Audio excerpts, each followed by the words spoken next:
Bueno, el algoritmo más utilizado para armar clusters y no tener que buscar exhaustivamente es lo que se llama K-medias. Es tremendamente popular.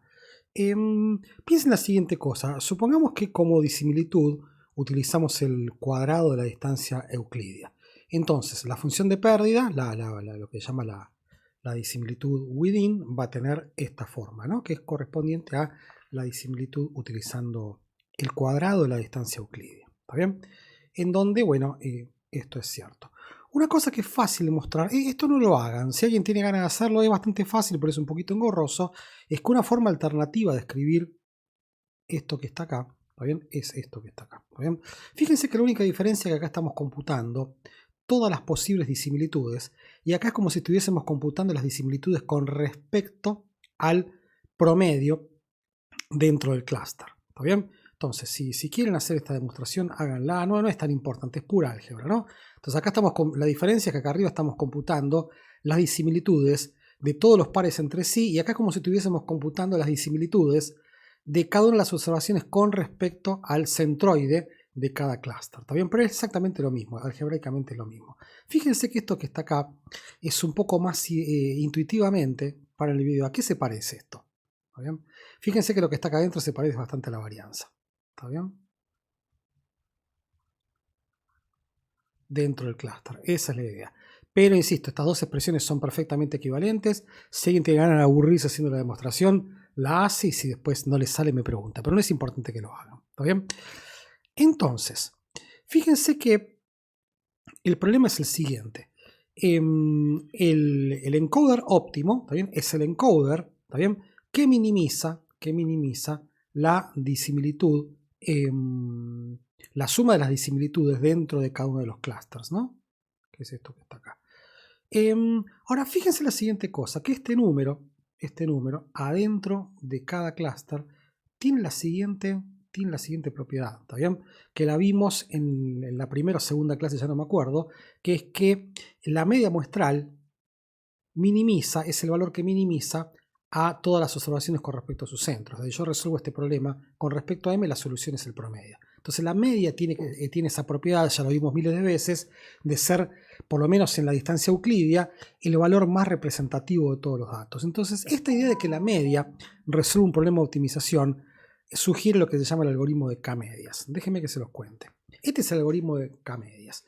Funciona de la siguiente manera. Empecemos con una clusterización de C, cualquiera. ¿Está bien? Por ejemplo, partir los puntos en K grupos. ¿Está bien? Y una vez que los tenemos partidos, no importa cómo empezamos, computamos los K vectores de medias para cada variable. Uno para cada uno de los clústeres. Después lo que hacemos es reasignamos las observaciones al clúster más cercano en base a las medias computadas anteriormente. Es muy importante eso. O sea, primero armamos los grupos, computamos las medias por grupo y después nos fijamos una observación. ¿Está bien? Si está más cerca de la media de ese grupo, dejamos a la observación en ese grupo, pero si resulta que esa observación está más cerca de la media de otro grupo, lo reasignamos a ese otro grupo. Después lo que hacemos es iteramos, volvemos a calcular cuánto valen las nuevas medias, volvemos a reasignar hasta que en algún momento no va a haber más reasignaciones. Entonces fíjense lo que hace intuitivamente el algoritmo de K-medias. El mecanismo optimiza primero dentro del clúster, o sea, fija la media, y después optimiza reasignando las observaciones, dejando quietas las medias. Lo que se puede mostrar es que este problema es convergente, o sea, llega un momento donde no hay más reasignaciones, pero puede hacerlo un mínimo local, ¿no? Acá hay un dibujo que, esto sí les pido que lo miren del libro, a mí no me aclara muchísimo, pero si lo quieren ver en el libro les pido que lo hagan y después lo vamos a discutir, ¿ok? La generalización de este problema, yo no quiero discutir mucho lo que se llama K-medioides, en donde la idea es cambiar el centro. O sea, en vez de utilizar la media, utilizar otra noción de centro. Por ejemplo, uno es utilizar la mediana, ¿no? Pero la generalización es, en vez de utilizar la media, utilizar la mediana. A ese problema se lo llama K-medioides. No es más que eso, no es más que eso. Cuestiones prácticas. ¿Cómo armar la clusterización inicial? Puede ser de cualquier manera, no puede ser en base a clusters, en base a las medias, en base a cualquier cosa. Por ejemplo, Stata, una de las cosas que hace es elige a K observaciones al azar como centro, ¿no? Dice, bueno, estas 4 personas son los centros y a partir de ahí empieza el algoritmo. Número de clústeres. Venimos planteando esta discusión hace tiempo. No hay un mecanismo comúnmente aceptado. En algunos casos es exógeno, ya les dije. Por ejemplo, si una empresa tiene 5 visitadores médicos para asignar a los médicos, entonces ahí el número de clústeres está determinado en forma exógena, ¿no?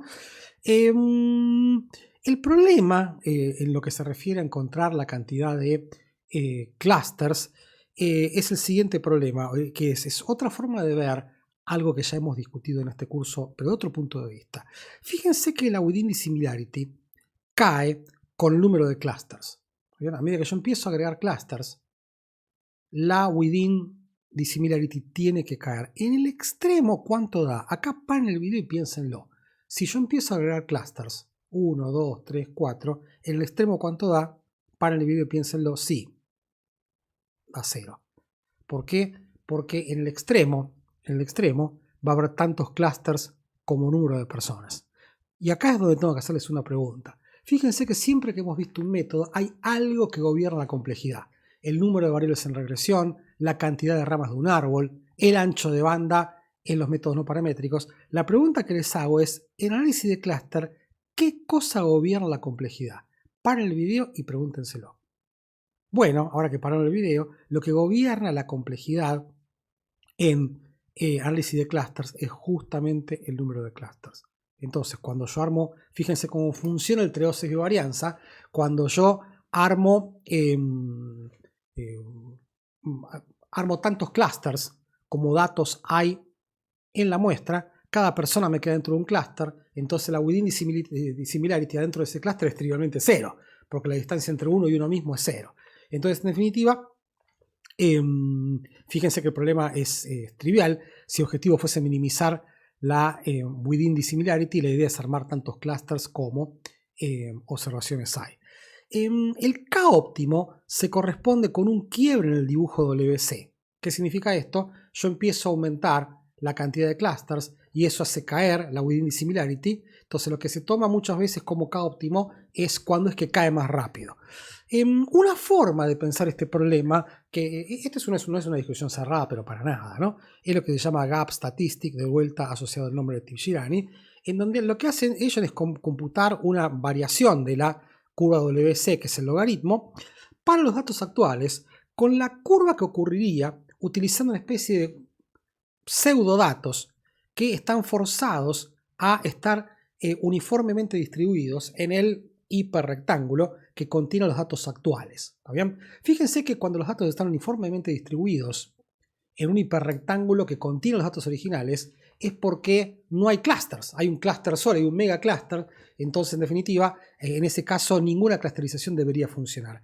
Y el K óptimo se corresponde con la mayor distancia con respecto a estas curvas. ¿Qué significa esto? No importa si los datos obedecen a una estructura de clúster subyacente o no, siempre que yo armo más clústeres, 1, 2, 3, 4, la within dissimilarity tiene que caer, ¿ok? Pero en definitiva no importa que los clústeres, los datos provengan de una estructura que reconoce clústeres o una que es completamente azarosa. ¿Está bien? Entonces, en definitiva, lo que hace el gap statistic es una cosa por el estilo. Dice, mira, yo sé que las dos curvas van a caer, ¿ok? Pero voy a tomar como evidencia de la cantidad de clústeres aquella que provoca la máxima distancia entre eso. ¿Está bien? Que significa aquella que más contribuye a hacer caer la within dissimilarity, y eso significa que esa es la cantidad de clústeres óptimo. En este caso, la cantidad de clústeres óptimo es algo así como 2. ¿Ok? Insisto, partir en más allá de 2 no genera ninguna diferencia entre las particiones que habría cuando hay una estructura de clúster y cuando los datos estuviesen distribuidos a la Bartola, de modo que no hay ninguna clusterización. Entonces, en definitiva, en este caso, en este ejemplo burdo que está acá, 2 clústeres es lo que genera una partición más conveniente sin ser redundante. ¿Está bien? Esa es básicamente la idea del gap statistics. Se utiliza mucho para encontrar endógenamente la cantidad de grupos que realmente subyacen a los datos existentes. Bueno, en el próximo video les voy a contar un ejemplo práctico de una investigación en la cual estuve involucrado. Nos vemos.